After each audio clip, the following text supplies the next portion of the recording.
membahas tentang teori penawaran uang. Uang memegang peranan penting dalam kegiatan ekonomi suatu negara.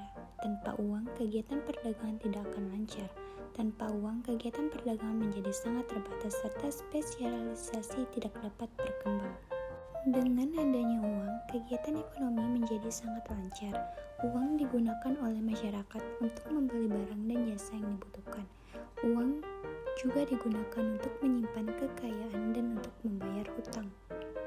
Penawaran uang diartikan sebagai jumlah uang kartal dan uang giral yang beredar pada suatu waktu tertentu. Singkatnya, penawaran uang adalah jumlah uang yang beredar. Penawaran uang diartikan sebagai jumlah uang kartal, uang giral, dan uang kuasi yang beredar pada suatu waktu tertentu. Penawaran uang mengacu pada jumlah uang yang tersedia dalam suatu perekonomian. Mungkin kebijakan negara berupa kebijakan moneter untuk mengatur penawaran uang atau jumlah uang yang beredar. Dari situ kita tahu bahwa penawaran uang adalah tugas negara yang dilakukan oleh Bank Indonesia. Dalam penawaran uang, kamu akan menemukan istilah M1, M2, dan M3. M1 merupakan uang logam, uang kertas, dan rekening giro. Jika M1 ditambahkan dengan tabungan non-giral dan rekening bank yang tidak dapat dicairkan dalam bentuk cek, akan diperoleh M2. Jika M2 ditambah dengan kesepakatan pembelian kembali dalam jangka panjang, deposito jangka panjang, dan hasil lain, akan diperoleh M3.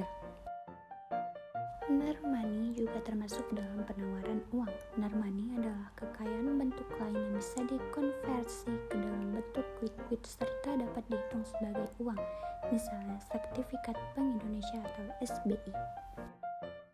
Apa saja sih teori penawaran uang? Teori penawaran uang adalah penawaran uang yang merupakan jumlah uang yang beredar di masyarakat. Teori penawaran uang tanpa bank, jumlah uang yang beredar atau uang yang ditawarkan di masyarakat naik atau turun sesuai dengan tersedianya emas di masyarakat. Teori penawaran uang. Penawaran uang sama dengan jumlah uang beredar atau JUB, jumlah uang yang ada atau beredar di masyarakat. 1. JUB dalam arti sempit. M1 sama dengan JUB untuk transaksi kurang uang kartal plus uang giral, yaitu jadinya paling liquid. Yang kedua, JUB dalam arti luas. M2 sama dengan JUB untuk transaksi plus uang kuasi sama dengan M1 plus kuasi, yaitu jadinya lebih stabil. Yang dimaksud dengan uang kuasi yaitu surat-surat berharga untuk atau alat pembayaran seperti deposito berjangka dan tabungan, serta rekening valuta asing milik swasta domestik. Yang ketiga, JUB dalam arti lebih luas. M3 sama dengan M2 plus deposito berjangka besar. Deposito berjangka besar sama dengan asuransi, pengadaan, yaitu jadinya paling stabil. Teori penawaran uang. Yang pertama, penawaran uang dalam analisis ekonomi merupakan variabel eksogen yang berarti besarannya dianggap tetap. Yang kedua, penawaran uang adalah penawaran atau jumlah uang beredar real yang berarti jumlah uang yang beredar dibagi dengan tingkat harga atau P.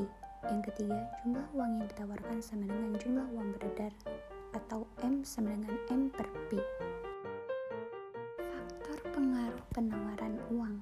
Sama seperti penawaran dalam pasar barang, penawaran uang juga bersifat fluktuatif atau naik turun.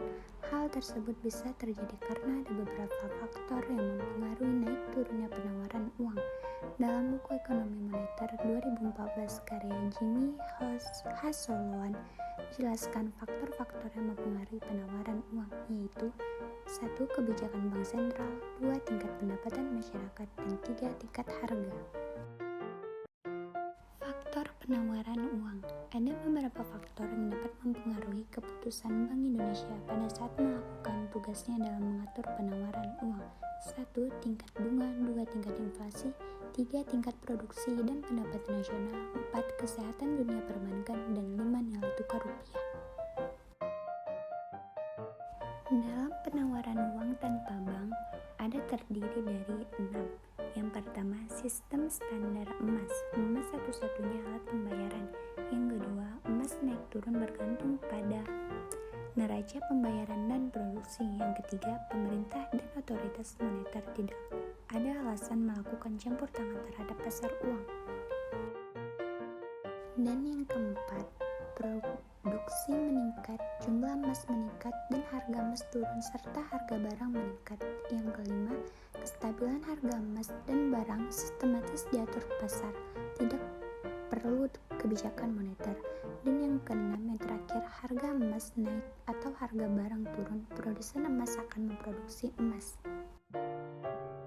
Nah, siapa sih yang melakukan penawaran uang? Mungkin ingat suatu kebijakan negara berupa kebijakan moneter untuk mengatur penawaran uang atau jumlah uang yang beredar. Nah, dari situ kita tahu bahwa penawaran uang adalah tugas negara yang dilakukan oleh Bank Indonesia. Dan motif apa sih yang mendasari penawaran uang? Ada 3 motif masyarakat dalam memegang uang, yaitu untuk transaksi, berjaga-jaga, dan spekulasi. Jumlah uang yang beredar ditetapkan oleh pemerintah atau otoritas moneter. Keseimbangan di pasar yang dipengaruhi oleh besarnya pendapatan nasional dan tingkat bunga. Thank you. Sorry if this video is not understood and there are many mistakes because it is still in the learning process.